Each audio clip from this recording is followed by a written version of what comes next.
Martin from the Philippines. We're here in Real Talk Lifeline.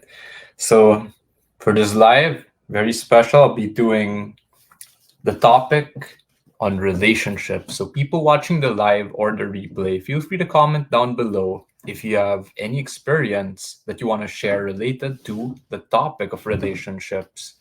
Now, what is this about?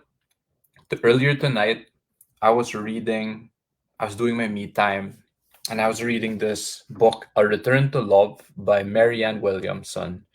So I just started reading it, like I'm in chapter six, the topic on relationships, and I was journaling the best lessons that hit me. And what I like doing is I like sharing the best lessons that saved my life, whether it's journaling through this live, like that. So let's get to it. This topic, relationships, this is one of the favorite topics of people.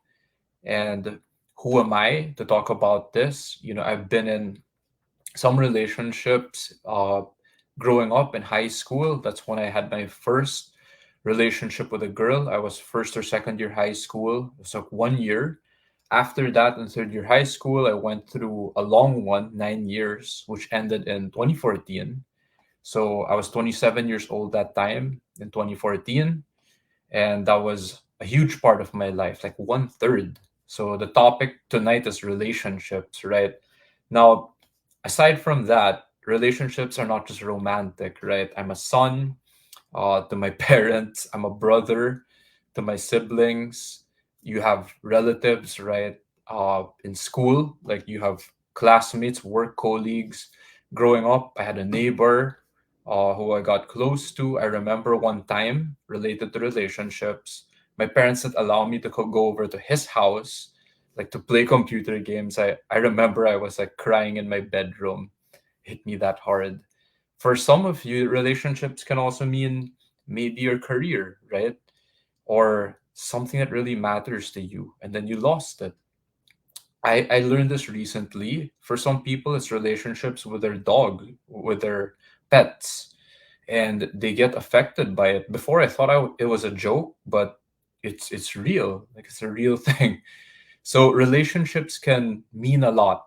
So a lot in our life. So I'll just share with you the best lessons that hit me tonight on relationships. So here I'm going to share my screen very quickly. I'll read along so you can just read along with me as I share. Here we go. So here, I'll just be reading this alongside. You can read with me. So this is from my profile. I just posted this tonight. It is 1:22 a.m. over here. So here we go. So I'll read this and then I'll share with you also how it relates in my personal experience in my life, how I came to understand it, and my background, all of these seminars, life coaching, training that hit me and why. So relationships, the first line that hit me here is when you meet anyone, remember it is a holy encounter. As you see him, you will see yourself. As you treat him, you will treat yourself. As you think of him, you will think of yourself. Never forget this, for in him you will find yourself or lose yourself. So, again, that's Marianne Williamson from A Return to Love. She was quoting A Course in Miracles, the origin text where that book is based. And this one, how I relate to this on relationships is there are times that we meet people, and what I'm learning is the way I treat someone else is really more of a reflection of myself. You might see other lines here that will help you and I understand it better. So, here, in every relationship, this is the next line that hit me. In every relationship, in every moment, we teach either love or fear. So I'm sharing with you just the lines that really hit me. So they were like epiphanies, like they hit me hard. So this one really simplifies it. Right now, when I'm sharing this live with you, what do you feel? Is it love or is it fear? So I'm coming from a space of sharing. I admit there are many moments that I do shift or flux into fear just by default. I learned that more recently, I'll just add to this in 2018 from T. Harv Eker, like one of my mentors, that the ego or fear is actually our default because of survival. So it's based on human psychology, like that. So if you do feel fear, and I did get feedback from a person who knows me intimately, she said, Martin, you're very fearful. It's a human condition. It's a reality. I just learned to understand, not just, accept or embrace. Everyone is like that. Unless you're like a superhuman who's perfect, which I never met, everyone goes through fear. So the next line that hit me, and I'm just trying to look at the ones that I marked, right? Or the ones that really call out to me here. Whew, let's see what's the next one over here. You can just pause the video if you see a line that hits you. So here, this is the next one. As long as I was not willing to give up my focus on her errors, I could not be at peace because I was not sharing God's perception. So now, if any of you are getting like triggered or affected, I'm not a religious person. Religion was shoved down my throat, just sharing. So, I grew up this super conservative Catholic schoolboy upbringing. So when I read this book, I didn't feel that whole religious thing being pushed on me at all. So I just took it openly. Now, how did this hit me? As long as I was not willing to give up my my focus on her errors. So this is very relatable actually, because after that 9-year relationship in 2014, I had no idea what mental health, depression, anxiety, all this stuff was.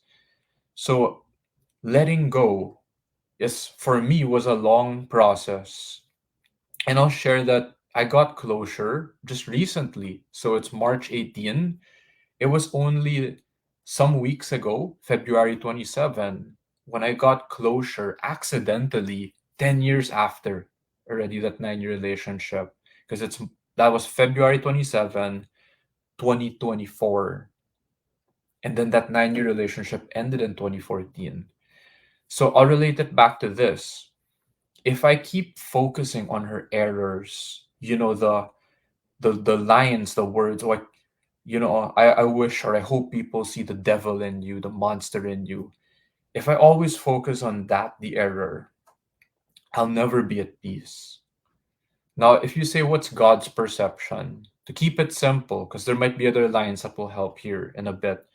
God's God's perception is forgiveness. It's letting go. It's unconditional love. Now, some of us are familiar with that line or we want that feeling. But unconditional love, I'm learning, is not like some lovey dovey, easy thing, right? Sometimes it's very painful. Sometimes it feels like you have to kill yourself just to get to that point with no resentment, right? No bitterness. It's like a healthy detachment. So this one really hit me, put a teardrop there because like that really hit me hard. So next line over here. Uh, there have been times when I have had a very hard time giving up my judgment of someone, mentally protesting. But I'm right. I felt as though giving up my judgment amounted to condoning their behavior. I felt, well, somebody's got to uphold principle in this world. If you just forgive things all the time, then all standards of excellence will disintegrate. But God doesn't need us to police the universe. Shaking our finger at someone doesn't help them change. If anything, our perception of someone's guilt only keeps them stuck in it. Most of us are aware on some level when we're off, and we'd be doing things differently if we knew how. So this one hit me hard. Do I put like a heart on it because a lot of times I heard that line like, Martin, don't let them do that because, you know, what if they do it to someone else, right? Well, the line here is most of us are aware when we're off. Eventually, they'll feel it. I truly believe that because I have had moments like that. I thought I was so right, then later on, oh shit, I was wrong, like that. So it eventually happens. Now someone will say, what if they never uh, f- figure it out, whatever, they don't know, they keep doing. Well, that's called being like a psychopath, right? Or, you know, I still believe eventually they will get it. Just from hard experience. So this line gave me a lot of peace also, because the line was, do I want to be right or do I want to be happy?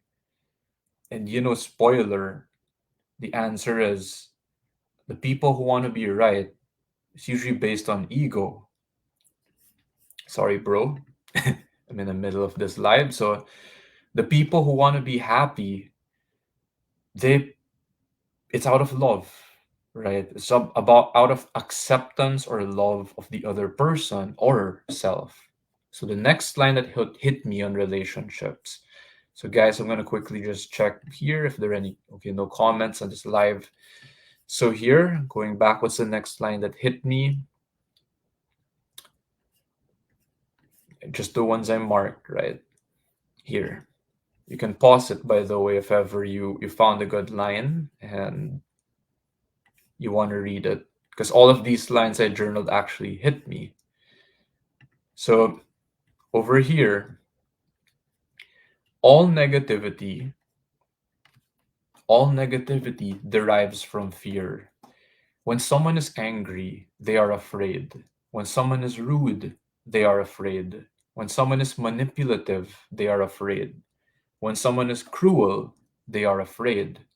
So this one, I love this line because a lot of times when someone is angry, rude, manipulative, cruel, we think that's a different emotion, or we feel, right? We feel like they have power over us or something. The truth is they're afraid, actually. They're in fear. And it's a very weak emotion, right? It could be damaging to other people, as we see, right? But the truth is all that negativity is based from fear, and that made my understanding, sanity, gave me so much peace. So, and I get it, because I have been angry, I have been rude, manipulative, and cruel. And why am I like that? It's because of fear, right? So what is the next line that hit me over here? But what really has occurred is that someone else's closed heart has tempted us to close our own. And it is our own denial of love that hurts us. That's why the miracle is a shift in our own thinking, the willingness to keep our own heart open, regardless of what's going on outside us. This line is really healing because when I went through that 9 year relationship, the reason why it hurt so much, I guess, was that tempted, that temptation, right? When someone closes their heart to us, we're tempted to close our own because it hurts. Feels like dying. We're vulnerable. We never want to feel that again. For some, it's legit. Maybe you're really going not just through a breakup, it's a separation, a divorce, maybe an annulment, even, right? So that love, that denial of love, it hurts us. So the willingness to keep our own heart open, that's the hardest thing to do, but it is the answer, actually. So, what is the next line that hit me here on the topic of relationships? This one is funny. So, in life coaching, the term I learned for this is called a reframe. But just to keep it simple, as I read this next line over here, these next lines, you might feel what it is already just by the story shared. So, Marianne Williamson said, once I was having porcelain fingernails applied, and my manicurist friend came into the room. I couldn't tolerate her personality. From the moment this woman opened her mouth, I felt like someone was running fingernails over a blackboard. Since my hands weren't free, I couldn't leave the room. And since my manicurist was someone who came to my lectures, I felt ashamed of my own reaction. I prayed and asked God for help. His response was dramatic. Within moments, the obnoxious woman began talking about her childhood and particularly her relationship with her father. As she began to describe her upbringing, it became perfectly clear to me how she would have grown up with little self esteem and an inordinate need to develop grandiose personality characteristics, which in her mind would denote strength. Coming from fear, they merely put people off. Suddenly, the same behavior that so irritated me 5 minutes before now elicited in me deep compassion. Now I saw her differently. That was the miracle. Her behavior hadn't changed, but I had. So I love this because the reframe, transformation, alchemy, whatever one you want to call it, magic, that moment, I love this. It's like shifting from fear to understanding, a deep kind, actually, like based on love. So putting yourself in their shoes, right, that we're feeling their pain. I love this because it also shows how real Marianne Williamson is. Like, yeah, I get pissed at people. Like, as politically incorrect as this sounds, when I was doing my me time, as you see in this picture, I wanted to be alone in peace, right? People annoy me. As bad as that sounds, right? The right people, though, oh, they give me peace. They fill my heart, my soul, right? So this one is super helpful. This line, reframe, it just changes like from annoy, annoyance to like, hey, oh shit, I get why this person is this way, and have deep compassion. So we're near the bottom. I think this is the last line already over here that hit me. I love this line. This one is, often we see a couple who has separated or divorced and look with sadness at the failure of the relationship. But if both people learned what they were meant to learn, then that relationship was a success. So this one hit me just towards the end of my reading tonight, that again, a coincidence, just a few weeks ago, why I got closure after 10 years was I finally got the lesson. So, without overly going into the details, that 9 year relationship ended in 2014. And I didn't know how to handle it. I didn't know what to do. I had many low moments. I'm just grateful I didn't end up in jail, a drug addict, or kill myself. I'm still here, right? So I'm very grateful. And then out of the blue, after like going through a lot of, like I just tried brute forcing it, got into personal development in 2018. I tried ayahuasca, cambo, all these alternative stuff. That's already after, seminars like T. Harv Eker, Tony Robbins, Date with Destiny. I got into ice baths in 2021, November, and continuously been practicing it to this day. It was only a few weeks ago where suddenly, out of the blue, the mom of my ex passes by Martin. Long story short, I find out that after 10 years, with this, I didn't want to know this. It just came to me. She's with this guy for like 10 years. And then, long story short, I thought they were going to get engaged, married, just from, whatever I've heard, even without me going out of the way to know it. And I just wished her the best, wished the guy the best. Now, the plot twist was recently they they like split or something like that. Again, I don't know whether they'd go back and anything like that. Now, I'd never wish ill on a person, but the lesson I learned going back to this was, Martin, I thought I made a mistake. 10 years later, holy shit, the same thing happened again. And you're not even in the picture. So maybe it's not you, right? So, what does this line say? That relationship wasn't a failure as long as I learned the lesson. So, when I went back to my seat, I just wished her the best. I even wished the guy the best too. I had inner peace. wasn't tempted to say, oh, she broke up, you know, you could take advantage of that situation, right? No, none of that. It's like, Martin, learn the lesson. Learn the lesson because the same shit is gonna happen again. So I love this one. This hit me just tonight. And if both people learn what they were meant to learn, that relationship was a success. What are other things I learned doing my me time? Learning to be happy by myself without the need of a girl or some other person sitting across me. Because back then, believe it or not, guys, I had a hard time going out on my own, having coffee by myself. What if someone sees me? You know, it's embarrassing, whatever, all that bullshit. So I started learning over the years to do that, and it's still a process, right? So these are the lines that hit me a lot.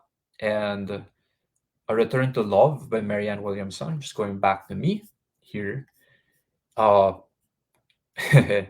Hello, Armand, for watching this live. So I'll wrap this one up already. So thank you. Thank you for watching the live. Those are the best lessons that hit me on the topic of relationships. So people, again, this is not just about romantic. This could be a relationship with your mother, your father, right? And maybe you feel stuck. You don't know how to get through it. Man, it took me 10 years, right, to just reach this point with that past relationship. There is a way to constructively prepare ourselves to learn those lessons. And here I am, just sharing these best lessons that saved my life, gave me closure, gave me peace. So if you still feel stuck, comment deep dive down below if you want to sign up for a call with me, and I'll help you. I'll just listen first to what you still feel stuck with. Maybe it's a challenge, you're really having a hard time in life, and you want closure, you want help, you just want to break through, right? Type deep dive down below. I'll reach out to you and help you so you can get unstuck, right? And we can help each other move forward, heal, and get better in our life, in our relationships. So thank you. I love you. And I will see you next time.